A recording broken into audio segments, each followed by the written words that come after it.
Hello everyone. Today I wanted to cover another underwriting topic. So for today we're going to be looking at diabetes, the three main complications of diabetes that we come across while in the field, and that would be retinopathy, nephropathy, and neuropathy, all diabetic. Of course, amputation due to diabetes is probably another common one, but that's not what we're going to be focusing on in this video because that's a little bit more straightforward. So the three main ones that I mentioned there, these are listed on a lot of the applications. They're actually not conditions in and of themselves. They're just a combination of two conditions. That's often why, for example, diabetic neuropathy, which I believe is by far the most common.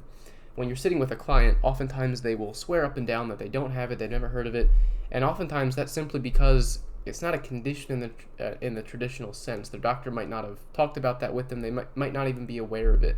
However, in most of these clients' cases, they're taking metformin or some kind of diabetic medication to control their diabetes, whether it be insulin or something else, and they're taking a nerve pain pill. The most common is gabapentin or Neurontin, and the name of Neurontin kind of explains what it is. It's a nerve pain pill.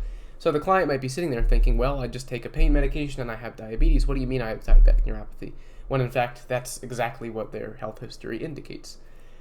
Same thing for diabetic nephropathy. It's a diabetic with kidney disease, and retinopathy is diabetes, and that's the eye one. So nerve, eye, and kidney. So one of the reasons it's important to use the toolkit is oftentimes the client might insist they don't have it, or in another way, their health history or the drugs they're taking might indicate that they do. However, it might get past you. So we'll do a common example here. The most common, I believe, would be metformin. No complications. We'll just ignore the other questions for now. And gabapentin for pain.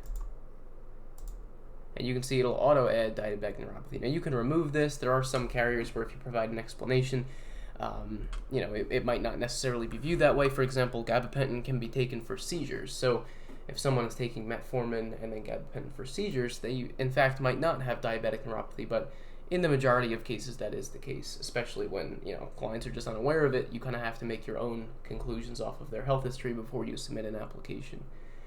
So that's the way that you can underwrite that. And then if you know the complication already, you can actually just go to the with complications. Depending on the carriers you have selected, it sometimes will ask you the menu here. Certain carriers, many carriers differentiate between the three. Some just ask outright, is there any complication of diabetes? And then you can just go from there. But that is, let's go through the questions. But that is the way that you can underwrite the complications of diabetes in the toolkit, and it's something that you should be looking out for while in the field, as it's a very prevalent and common condition.